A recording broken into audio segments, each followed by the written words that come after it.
Good evening, everyone, and welcome back to Red Eagle Politics. Make sure to like this video down below and subscribe to the channel if you are new. So the Midwest is really what won Donald Trump the White House in 2016, and some of the closest Biden states in 2020 ended up being in the Midwest as well. And this video is not to discount the importance of the Sun Belt or the Southwest in 2022. Many states like Florida, Nevada, and Arizona, and to a lesser extent North Carolina, usually are competitive. Florida, not as competitive as it used to be, but a lot of these states actually are, in a way, Midwestern states in the South. A lot of Midwesterners and some, more conservative Northeasterners have moved down there, as well as obviously some liberal voters from California and things like that as well. But I'm not discounting those states when I make this video. What I will say is the Midwest is a little bit more important. Now, I'm going to show you guys why, and I will be doing a video eventually, and probably multiple videos about why the Sun Belt is also important, but this is really focusing on why the Midwest is going to be more determinant of the 2022 midterms than anything, and why it's important because it's not only going to shape the midterm results, because you can win an election doesn't necessarily mean change is going to be enacted, but also why it's important for 2024 as well, especially when it comes to things like election legislation. So here we see this, Iowa, nearly two-thirds of Iowans disapprove of the job Biden is doing as president. Donald Trump's approval in this poll is in the mid-50s as well. Trump did a rally in Iowa about 10 days ago or so, and I think that his messaging was fairly on point. And if we see more of that Donald Trump that we saw in Iowa, he'll cruise to victory in 2024. Obviously, is that guaranteed to be sustainable in terms of his messaging? No, but I'm glad to see him get back in the swing of things when it comes to doing his rallies. Now, 62% of Iowans disapprove of the job Joe Biden is doing. Iowa used to be a state that went for Obama consistently by 5 to 10 points. Before that, it was, a swing state. Democrats actually won it more than they didn't. I believe Iowa even went for Michael Dukakis in 1988 over George H.W. Bush, just like Wisconsin did. Both states turning hard to the right since then.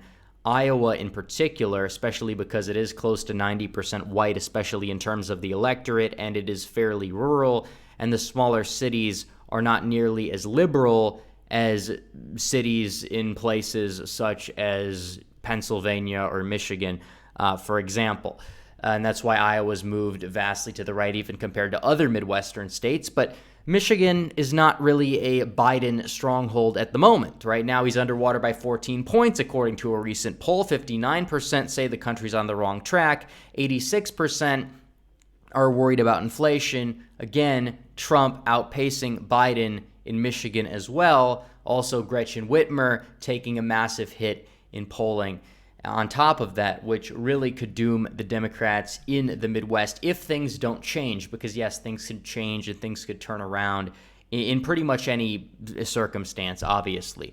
But Biden and the Democrats are on track to get decimated in the midterms. This is absolutely true. And this is why the Midwest, it's going to come down to the Midwest. So if you're going to assume Republicans are going to hold pretty much all of the safe red states outside of the Midwest, assuming they hold in Florida, North Carolina, they're going to win likely Ohio and Iowa as well, and Alaska. They're at 48. Now, if they win both Wisconsin and Pennsylvania, the Democrats will need to win every single seat on this map, including Arizona, where they're probably going to be in some trouble because Mark Kelly is not really voting like he's up for re-election next year. Nevada, which is like very sneakily taking a hard turn to the right.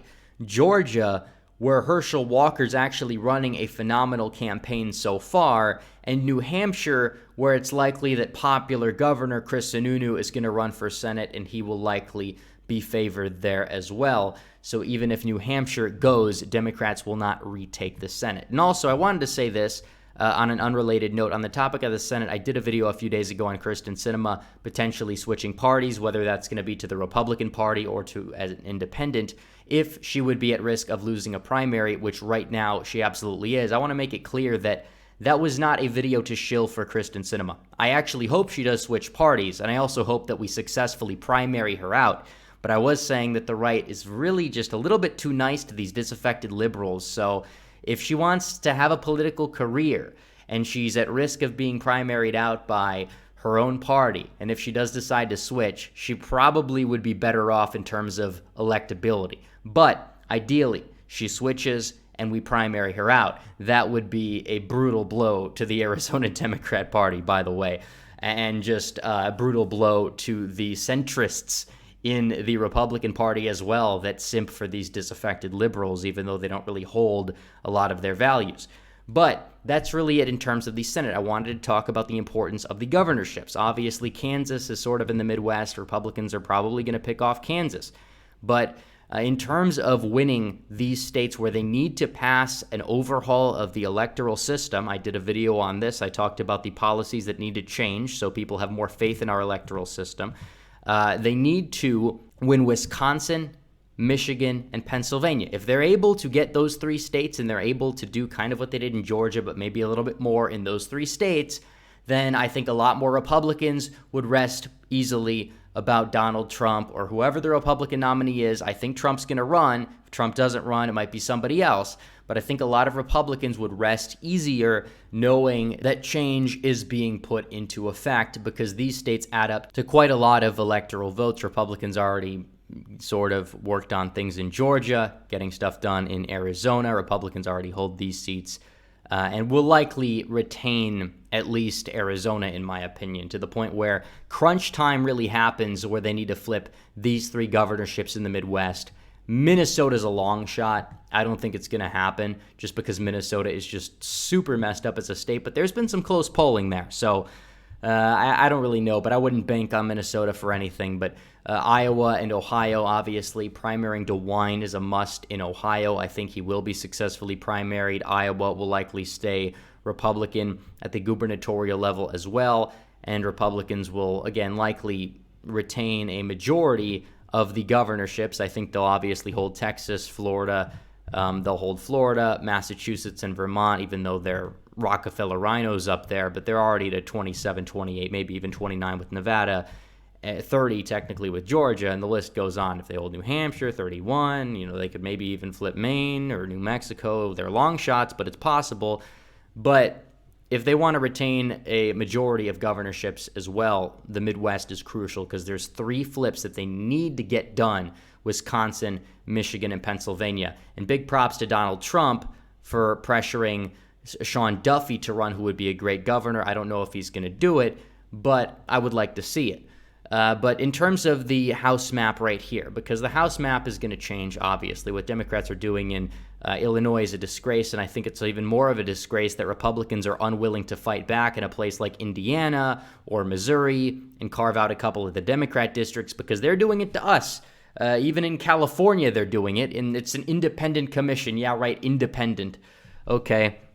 You probably have 10 Democrats, establishmentarian Democrats on that commission, and then you have 10 rhinos who all backed Romney and then voted for Hillary Clinton and Joe Biden. That's your independent commission. Yeah, right, independent. Give me a break. But New York, Illinois, California, they're showing no mercy. Republicans can't even fight back in a place like Kentucky. They can't even fight back in a place like Missouri, Indiana. It's pretty sad.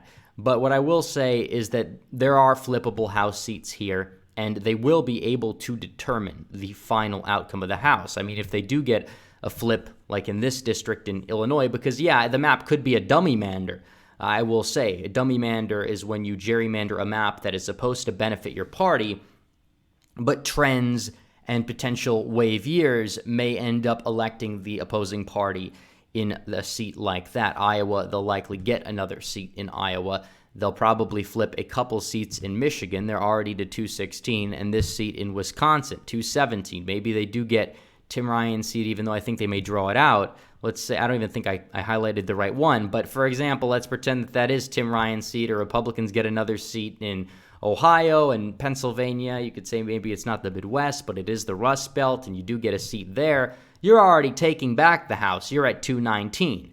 And a lot of House seats were extremely close in 2020 to the point where yeah, if the national environment just moves to the right just a little bit, Republicans are going to take back the House. I'm not worried about that, but I am disappointed because it could be a sure thing blowout, and the Republican Party is doing everything possible to drop the ball on that. But either way, this all comes down to the Midwest. I mean, in terms of the South, a lot of these states are drawn more statically. North Carolina, you may gain a seat if they're able to draw a new map and it gets by the Supreme Court.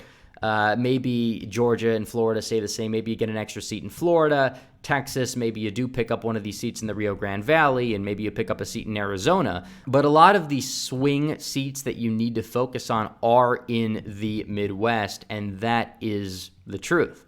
And we are going to have to see what happens at the end of the day.